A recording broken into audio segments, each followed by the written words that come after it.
Class 10th के अंदर 6.3 exercise है जिसके अंदर सेकंड क्वेश्चन आपको दिया हुआ है। ये फिगर आपको दे रखी है। इस फिगर के अकॉर्डिंग आपको स्टेटमेंट दे रखी है। क्या दे रखी है? ओडीसी ये वाली ट्राइंगल इस वाली ट्राइंगल की क्या दे रखी है जी? सिमिलर ओबीए यानी कि ये ट्राइंगल और ये ट्राइंगल आपस में क्या है? दोनों सिमिलर हैं। अब बीओसी एंगल आपको दे रखा है। यहां से जाते हैं बीओसी, ये वाला जो एंगल है वो दे रखा है जी 125 डिग्री का। सीडीओ यानी कि ये एंगल 70 डिग्री का दिया हुआ है। अब हमें क्या क्या फाइंड आउट करना है? हमें फाइंड आउट करना है डीओसी। पहले इसी एंगल पे आ जाते हैं, डीओसी पे, यानी कि इस एंगल पे आते हैं। तो ये वाला एंगल हमें क्या है देखना। मैं यहाँ आपको बताऊंगी कि कैसे एंगल्स निकालने हैं। तो आप इस वाली लाइन को आप एक बार देख लीजिए। जो डी भी आपकी लाइन है, इस लाइन के ऊपर ये वाला एंगल प्लस ये वाला एंगल जो 180 डिग्री का होगा। अब मैं लिख के बताती हूँ। सॉल्यूशन शुरू होता है जी आपका यहाँ से। Angle DOC plus BOC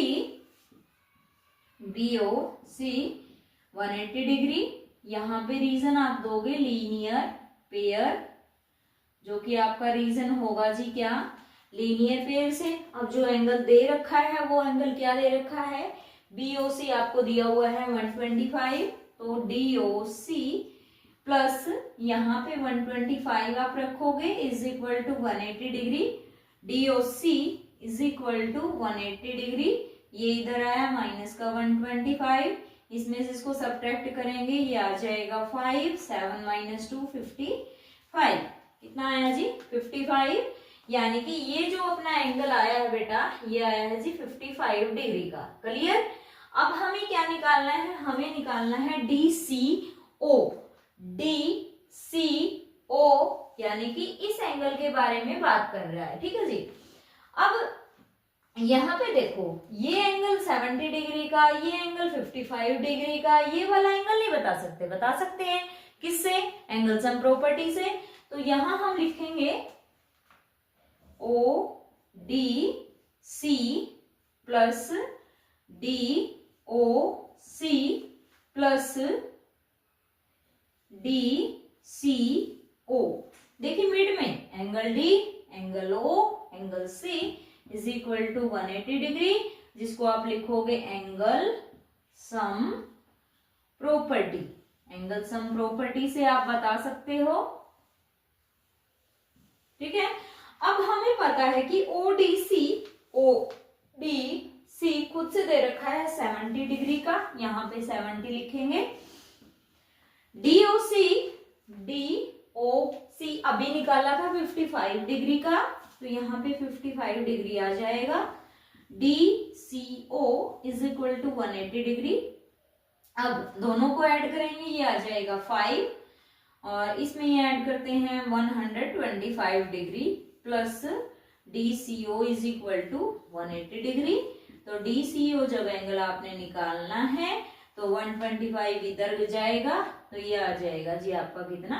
55 degree का। कितना आएगा जी? 55 डिग्री का। यानी कि ये जो अपना एंगल बनेगा वो बनेगा जी 55 डिग्री का।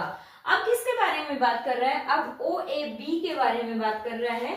ओ ए बी यानी कि ये वाला एंगल हमें क्या करना है जी? बताना है।